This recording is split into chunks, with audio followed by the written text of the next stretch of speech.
Welcome back to the original box set Shadowrun podcast.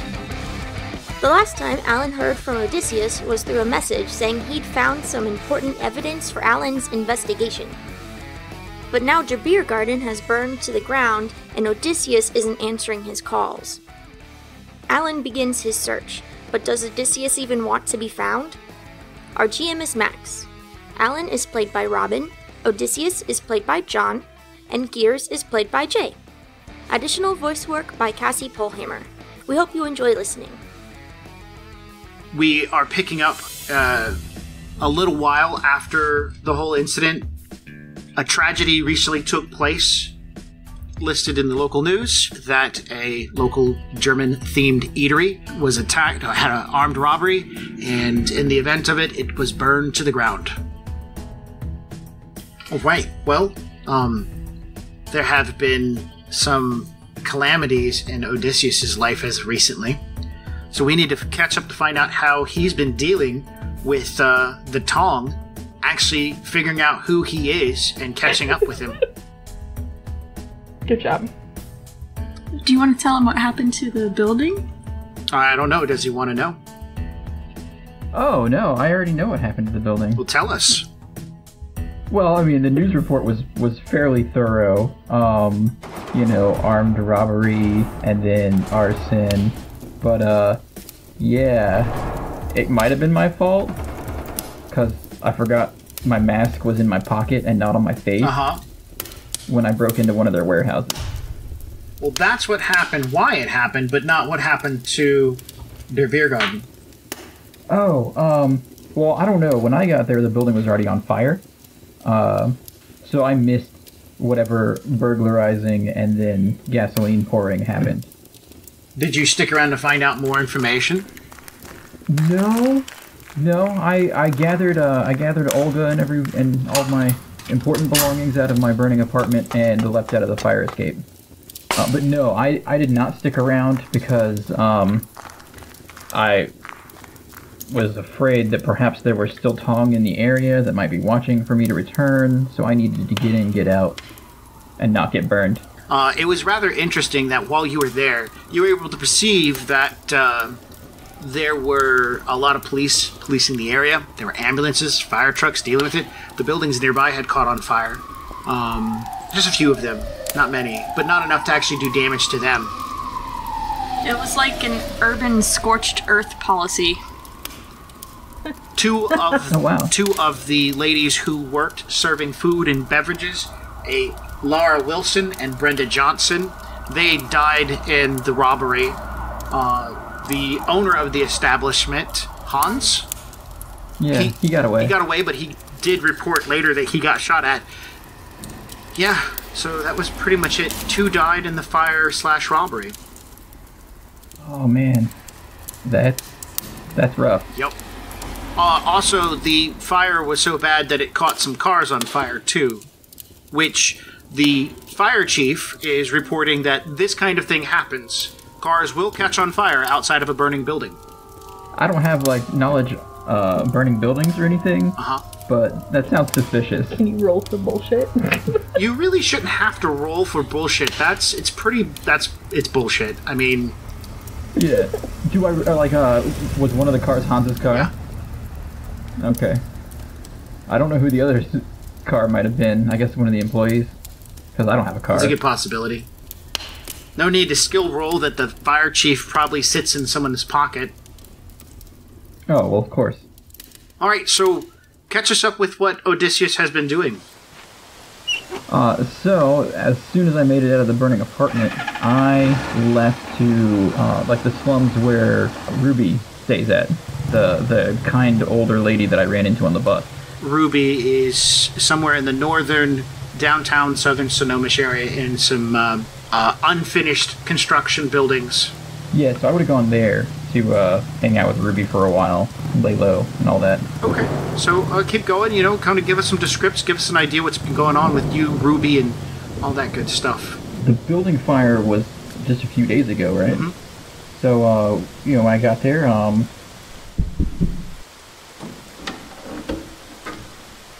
Odysseus, it's good to see you. How's Sphera? Well, I think she's doing well. I don't know how to tell. You don't know? Is she still bright? Cheerful? Well, yeah, I mean, she's definitely bright, and she doesn't get out to explore as much as I know she wants to. I just don't know how to tell if she's healthy. Ah, you're concerned with her physical well-being. I see. Yeah, and her growth and development. She will mature with time and experience by the karmic waves that move through the universe. It is how we spirits grow. As you little sparks explore the world around you, you help create these karmic waves. Do you understand what I mean? I think I do. I'll have to ponder it some. Ah, and where are you traveling to, Odysseus? Well, to be honest, I'm in a little bit of trouble and just needed a place to lay low for a little while. And I totally understand if I'm not welcome, because I don't want to bring any trouble, to you and yours. I trail off awkwardly. She smiles, and she will reach out and grab the hand that she branded and say, I can feel it. Your mind is filled with troubles, but here you will not bring any. I promise you that. Okay, yeah, internally, that's all stuff that I'm definitely gonna have to sort out. Is there anything you wish to talk about? I've been around a short while. I do have a bit of experience. I think that the full tale is better saved for the morning. She smiles and says, Then I will wake up bright and early, and I will make us a pot of coffee, and you can tell me all about your Odyssey, yeah? And you guys are walking past the front sentries, and she goes, Your namesake was not without his share of troubles. That's true. He did encounter many obstacles along his way. Yet in the end, he still returned home. Mind blown. At this point, I can see that she would walk him upstairs, take him to a comfortable place, a room that's not too bad off, and says, You may stay here as long as you need. There's no rent, no bills to pay, no electricity, no running water, but there is a bucket for you to fill with rain should you need it. And she smiles to that and says, Meals will be available on the ground floor. When we have enough food, of course. Thank you so much, Ruby. Good night, Odysseus. Yeah, and I remember that the building that she lived in was like a very tight-knit community that watches out for each other. So I would have definitely been volunteering to help with that. Okay. Night watches and stuff. Of course. Keeping the community safe. How far are you willing to go to keep the community safe? I mean, I don't want to kill any children. Whoa! Or get any other innocent people burned to death. Okay. But yeah. I've got a lot on my conscience right now, so. Right. No, I understand this. The death of 2 people, innocent people, because you didn't remember a mask. Yeah, I'm pretty sure Brenda had kids. Nice. All right. So yeah, hanging out, Snowish, with the squatter lifestyle. Go live with Gears. Yeah, I'm sure that Gears wants a, the Tong to fall down on his warehouse. I mean, better bringing it down on Gears than bringing it down on, Ruby and the people who can't actually defend themselves. Yeah, John. I mean... Yeah, but they're not gonna find me here, so... How do you know? Because he wore his mask on the way over.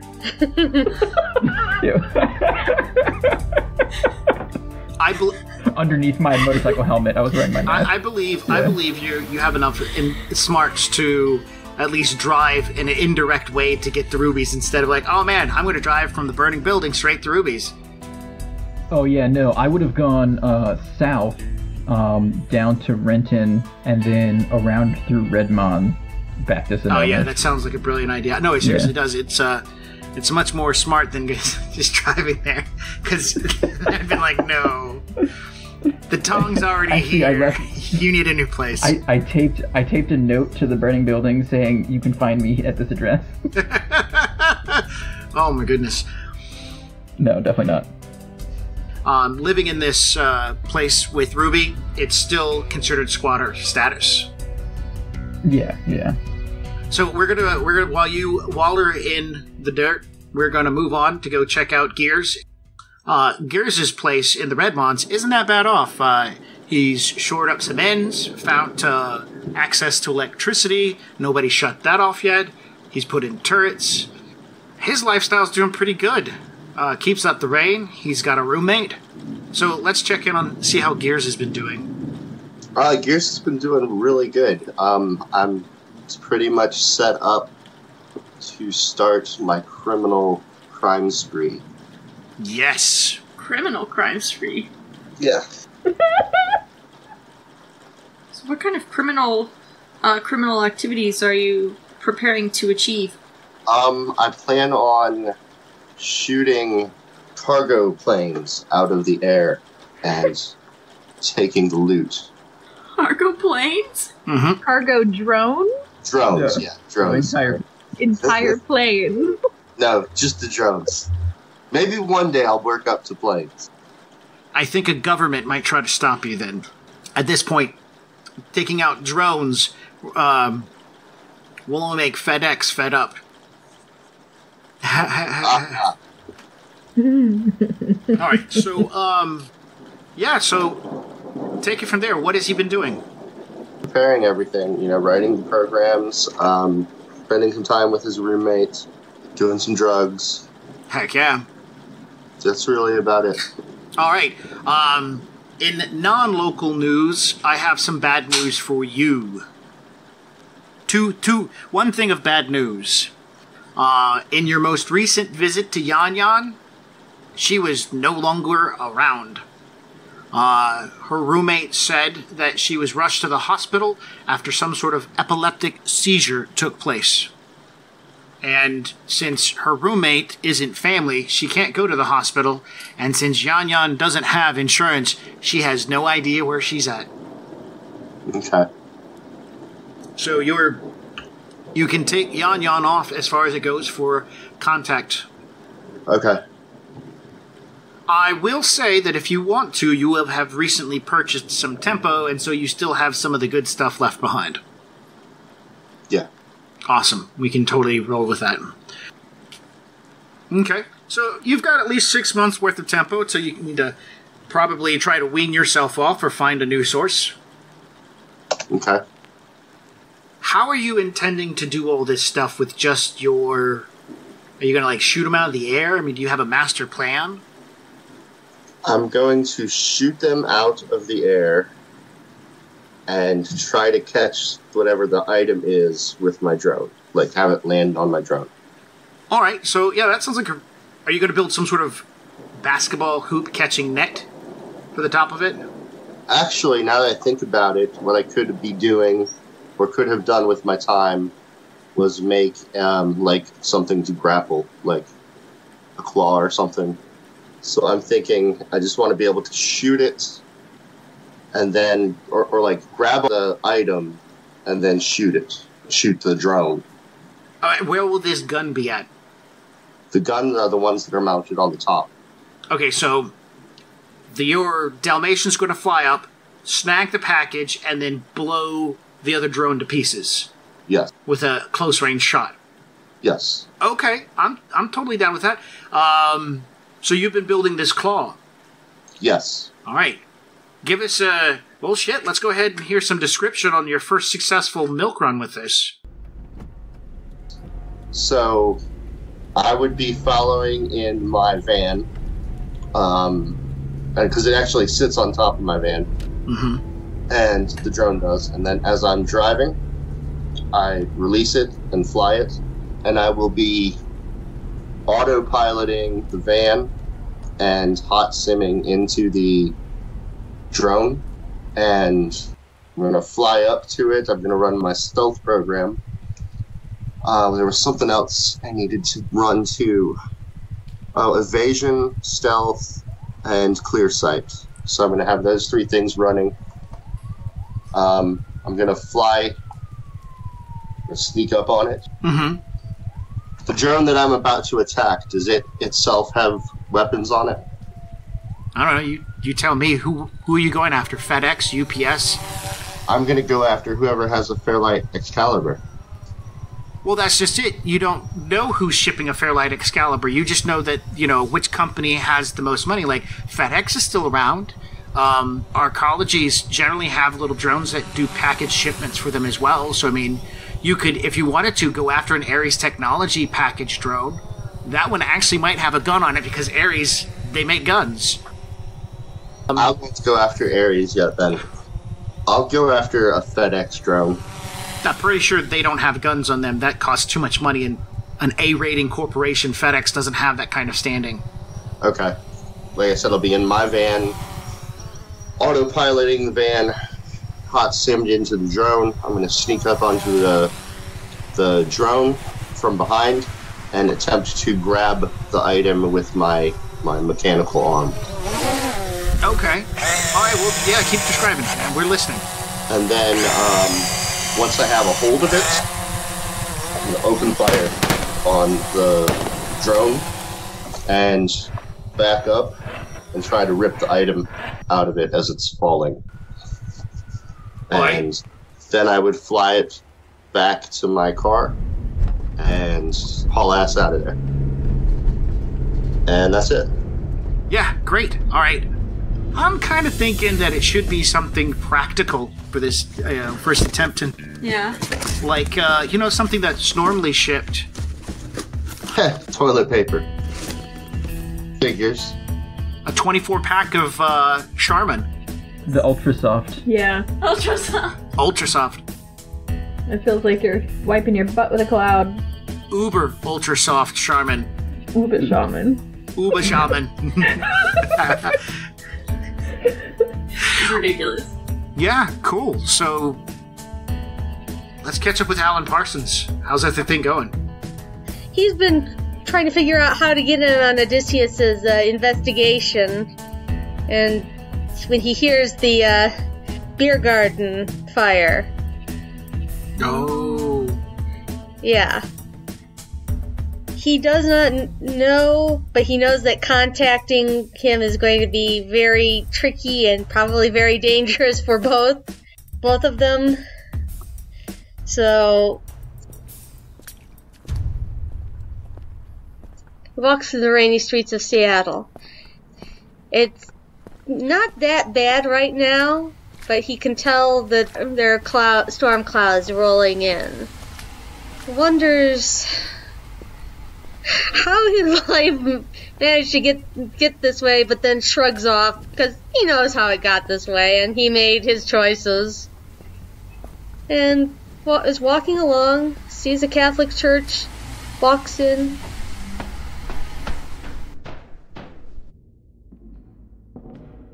Almost walks into the sanctuary, like literally reaches for the door and then like draws back. I'm not ready for this yet. Goes to the holy water fount, does the cross, and walks out. It's pretty intense right there. I mean, characters fighting with some inner demons. Mm-hmm. Yeah. After he walks out, he looks back at the church and goes, maybe after the whole mess with the bunraku people is done, maybe then. And then I think he's going to go, not going home, he's going to walk through Tacoma, try and get a feel for the place. It's residential for a large part of it. There people, families, businesses, little pocket areas of mega malls where there are massive amounts of eateries and places to buy your knickknacks and clothing outfits and shoes and shoe apparel, propane and propane accessories. And these places clump up, and then they spill out, they spill into residential, and then it builds back up to another massive shopping area. And so you get from that's Tacoma in a nutshell. Till you get closer to the beachfront property, and then it goes residential and begins blooming from like poor middle class residential all the way up to like the wealthy residential for the area. As near the beaches there are lots of rich folk homes, suburbias, picket fences, gated communities, stuff like that. Yeah. Then I think he's probably going to go to his talismonger. Alright, well, your talismonger's name, her name is Tun Li-hu. Tun Li-hu. Okay. She's an older Vietnamese woman who works in the Tacoma area, running a small talismonger shop along that sells cigars and a few other dried goods. Her collection of magical implements is tiny, but she has a few scrolls and books in which she's more than happy to share with you. Mm-hmm.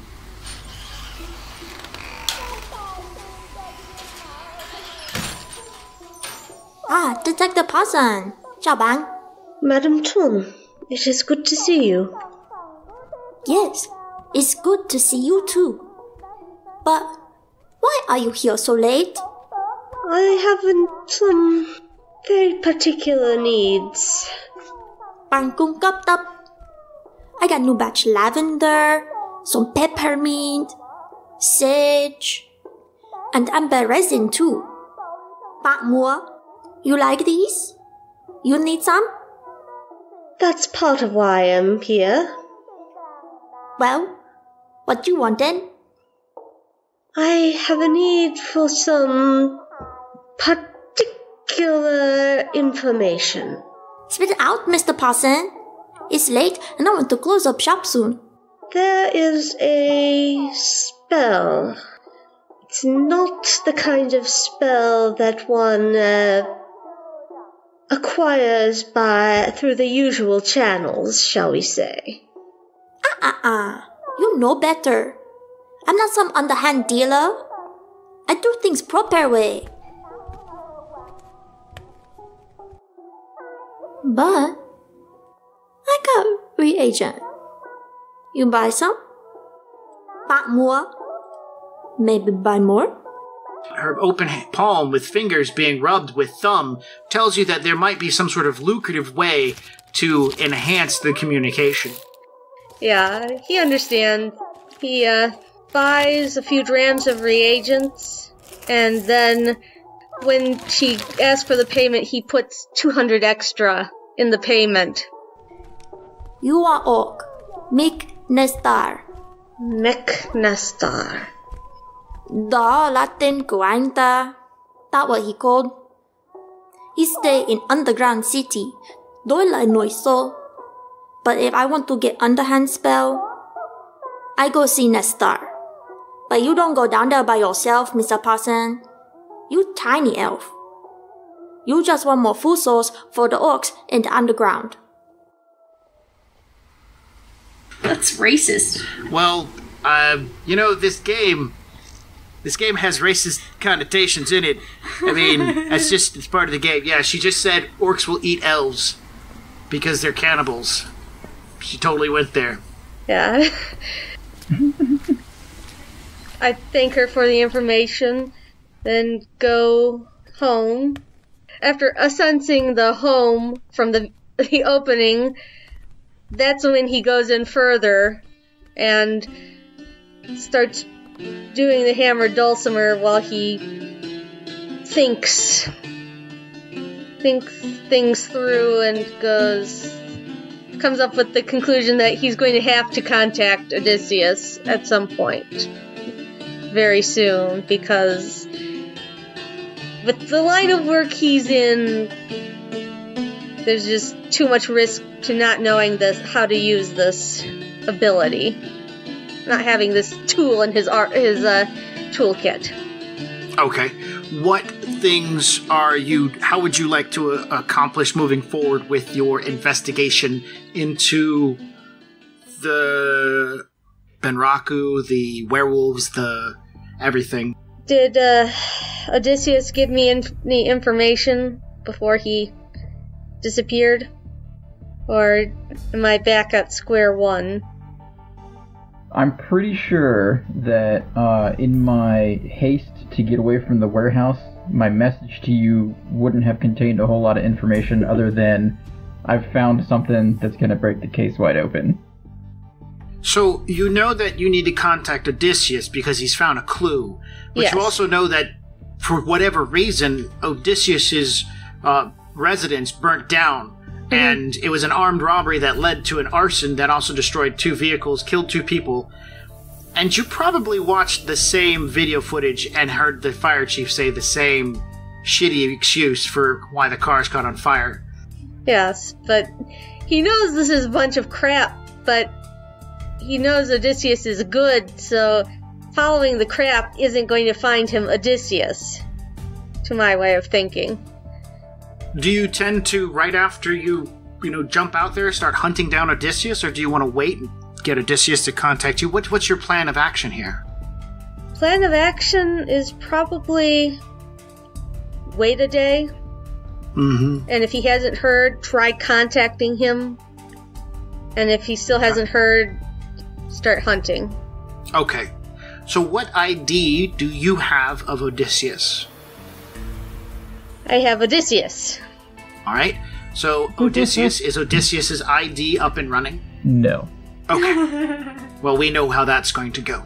Yeah. So we can assume that at this point in time, Alan is out hunting for Odysseus. Mm-hmm. Yeah. I haven't told anyone else in the group about Ruby or Kira, and Gears is the only one who's accidentally seen her. And you took a larger loop to get to your hideout, and you've been hiding for a few days, so... Alan would probably go to the Biergarten, but he needs something with Odysseus's scent. So, he's going to go and see if he can try and find something. Alright, go ahead. There's gotta be something left behind. Alan approaches the burnt-out shell of Das Biergarten. It's been 2 days since the fire, and all but the most persistent gawkers have dispersed. There's police tape all over the exterior. Carefully, Alan puts on a physical mask. That of a slight brown-haired human. Maybe same general age as Alan, but with glasses and a checked shirt and trousers. And wanders by, looks, then when he is certain he is unseen, he walks in and slips under the police tape. Even now he can smell the stench of the burning, including burnt flesh. Shuddering, he knows he can't cast any spells here because the resonance is just going to be horrible. But he has to find something. Gripping himself, he activates his astral perception, and the whole area is aflame to his astral perception. The fire and violence has imprinted itself on this place. But where? There! He finds a torn sleeve off of what had once been a reasonably decent shirt. This, yes, will do. Carefully he tucks it into his messenger bag and slips off as unnoticed as he came, and goes back to his house, his workroom.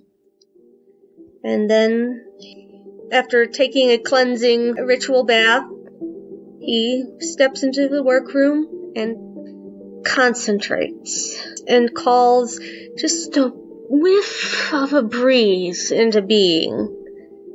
And after it forms, she says to it, I need to find the man who this belonged to.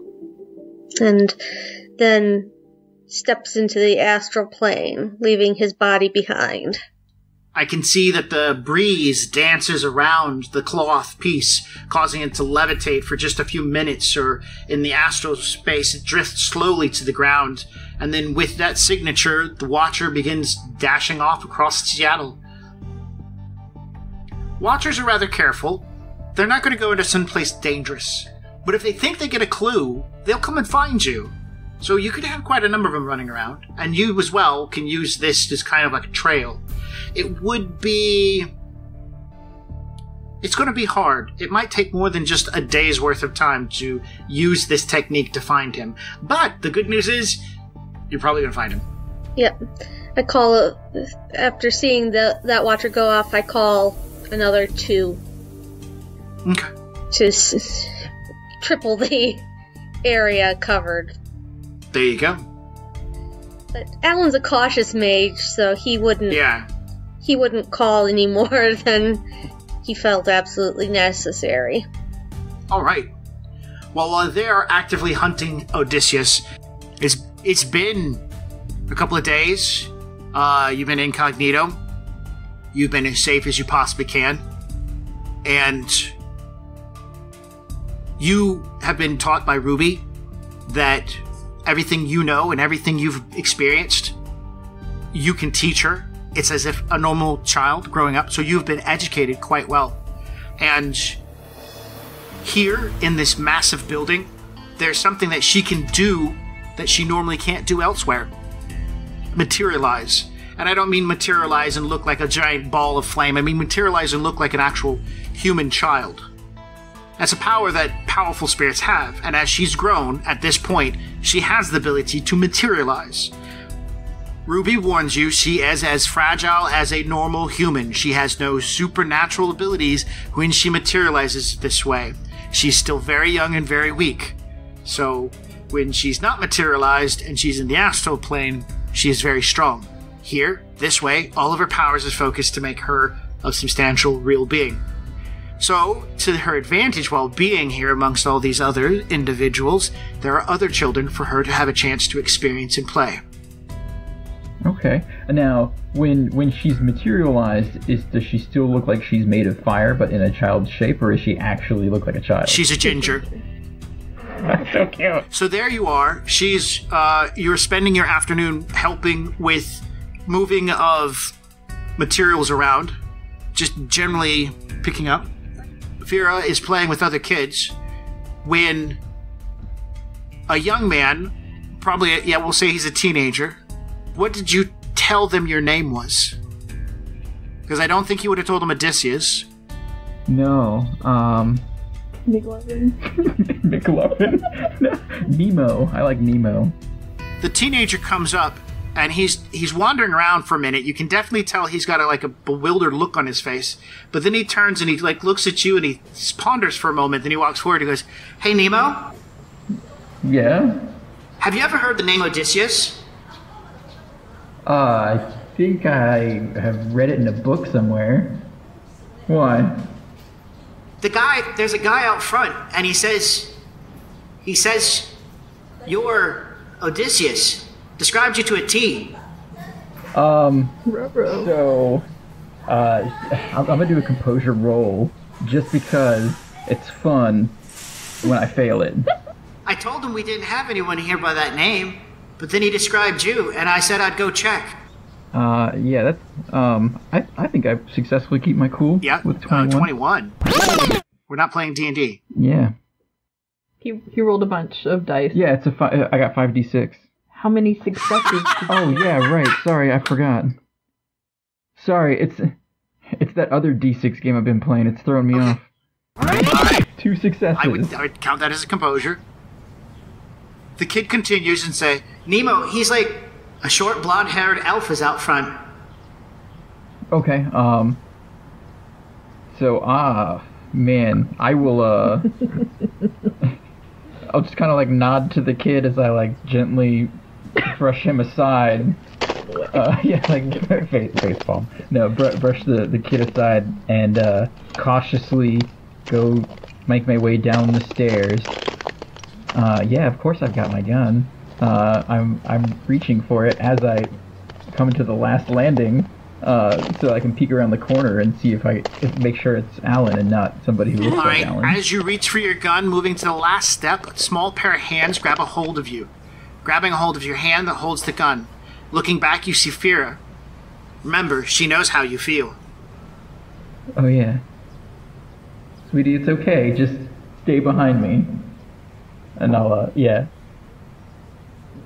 It's daytime, so we typically move the barricades from in front of the door so people can make it in and out. It's nighttime when we really blockade the building up.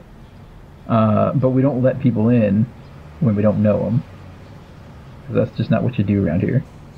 So I peeked down around the corner from the last landing, through the kind of shabby doorway. Clifford and Wolf are down there. Clifford's the dog. Right. Yeah, and I see what appears to be Alan. I don't really know how you would see through a person's physical mask, but I know Alan uses them. So maybe somebody could be using one to look like Alan. But how would he have found me here? So yeah, assuming it's Alan, I'll go up to the door, but not open it. I'll say, "Who is it you're looking for?" Okay, Alan looks, and he's pulled completely out of the astral plane because Ruby, I know, is a powerful fire spirit, and I'm pretty sure her whole aura is through this area. He is currently trying to remain as small and quiet as he can be for fear of angering her. And this is the kind of spirit he knows can swat him. It's like, looks up and says, "A chap goes by the name of Odysseus." What business do you have with him? Well, he said he had some information for me, and I believe I need his help getting some information from the Orc Underground. So right now, Odysseus is racking his brain because to try and think of a question that only Alan would be able to answer about something they did together, or where was the last place that you went with Odysseus? At the Knight Errant holding facility downtown. We spoke with Paul Lee. I'll unlatch the little rickety door latch that we keep the door closed with, and I'll swing it open, but like stand behind it when I swing it open, and I'll just push my arm out to the side and wave you in. Well, Alan's got his staff up, but he pulls it back to a baton size and puts it very conspicuously on his belt and walks forward, hands like to the side, and sees the dog, smiles, and pulls out from his messenger bag some cookies and drops them in front of the dog. I hope there's no chocolate. No, not the scones, quote unquote. You notice you are being eyed by a small ginger girl as you are passing out treats to the dog. I smile and give her a packet too. She looks to Odysseus for confirmation. I'll nod to her. She smiles and rushes up the stairs. Grabbing the cookie before, right? Of course. Alright, so yeah, as Alan comes in and starts passing out treats, I'll quickly close the door behind him. And how the hell did you find me here? Had a bit of help. I'll start looking around me, like expecting to see something else. I still don't have a good concept of magic. Yeah. I'm sorry for your loss. Here, let's not talk about it here. Come with me to the conference room, and I. Yes. Yeah, so I'll lead Alan through the narrow hallway, packed with a little bit of clutter, down to the conference room because there's a table. Yeah. Yeah, just the table. No. There's no chairs. We just stand around the table. Mhm. We move the chairs upstairs. How neat is the conference room? Did you say how neat is it? Yes. Like clean? Yeah, clean. Vaguely. Vaguely. Yeah. I wouldn't touch anything if you're germaphobe. Alan wipes the table off with a handkerchief before sitting on the corner. Okay. Of it. Yeah. So, Odysseus is dead, by the way. I wouldn't use that name anywhere. My condolences. What name should I know you by? You can call me Nemo. 'Cause you found me.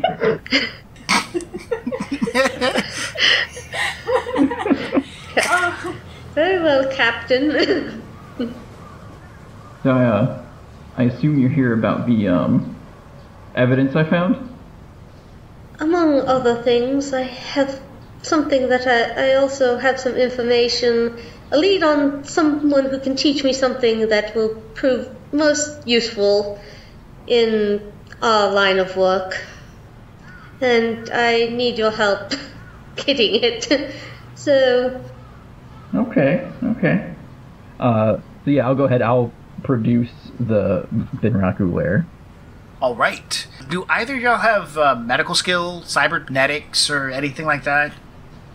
I have first aid. Yep, so does Alan. Alan has medicine too. Medicine. Oh, yes! What Odysseus pulls from...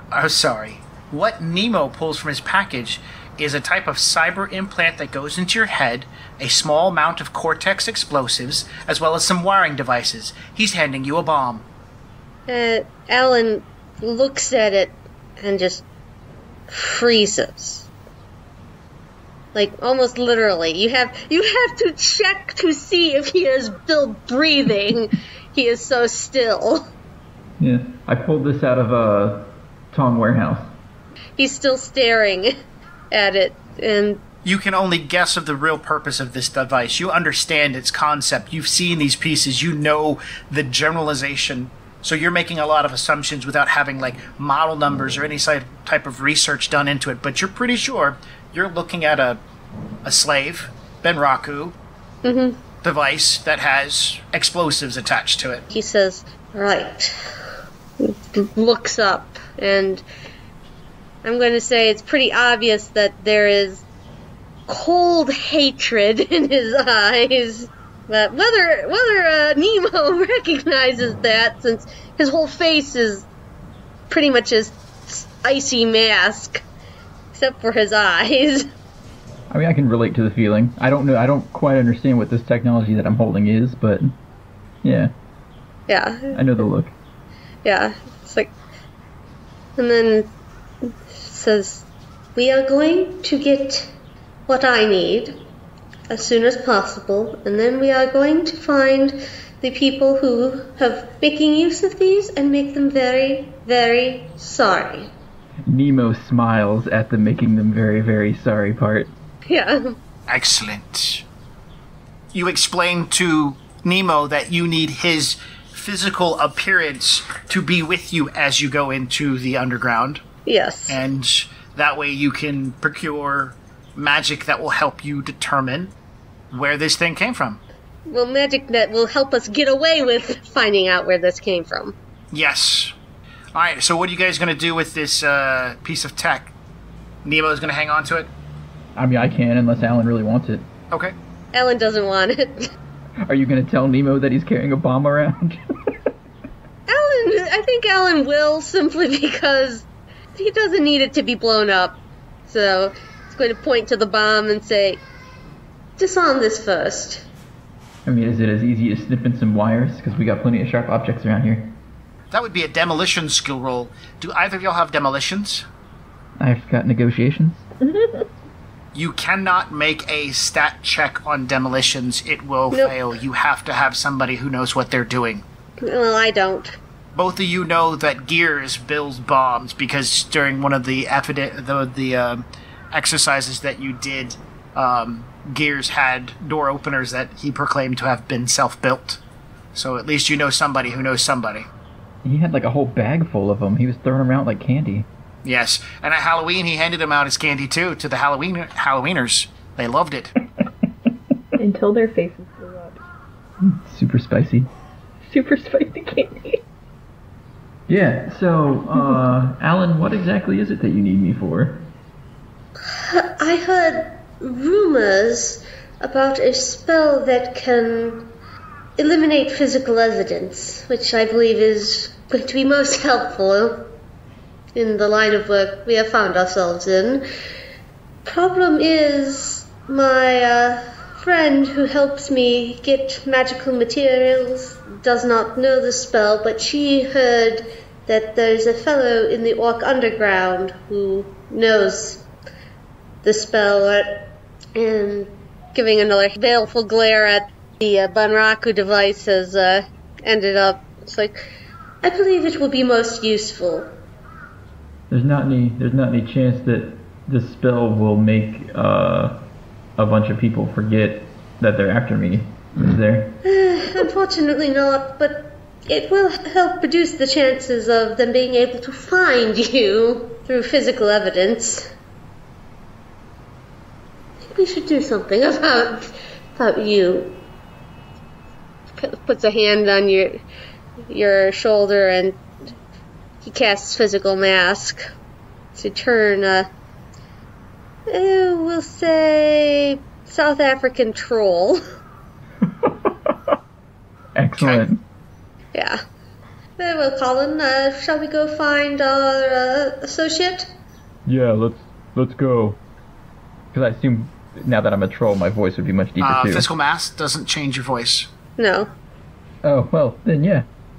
Yeah, that's gonna sound super weird. Yeah, let's go. Wait, let me, grab some extra hardware. Wise idea. So, yeah, I'll go, bounding up the stairs in my troll shape, to grab my submachine gun, because I don't usually walk around the house with it. Do you guys have anything you need to discuss in the interim heading toward Gears' place? Because, I mean, do you guys even have Gears' phone number to give him a call before you just show up and he shoots you? Yeah, actually, I would have taken down all of the important contacts onto a notepad, all old school style. Analog. Yeah. So I can call him on one of my burner phones, unless Alan has his number and wants to call him from there, so that way he might answer because he knows the number. I don't think Alan actually has ever gotten Gears' number. So that means Gears, an unknown number is calling you. On your Gears phone. I'll answer it. Gears. Is that you? Yeah? Who's this? It's, Recognizes the problem, takes it, and goes, it's Alan and a close associate. Hey, what can I do for you? We have a device that an explosive device that needs disarming, and we believe you have some knowledge of this type of situation. Yeah, or I can see what I can do. Thank you. Are you able to bring it to me? Yes. Okay, I'll make sure that the turrets don't shoot you on the way in.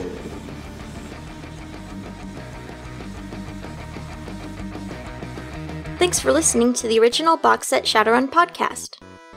Our runners will pick up where we left off in 2 weeks.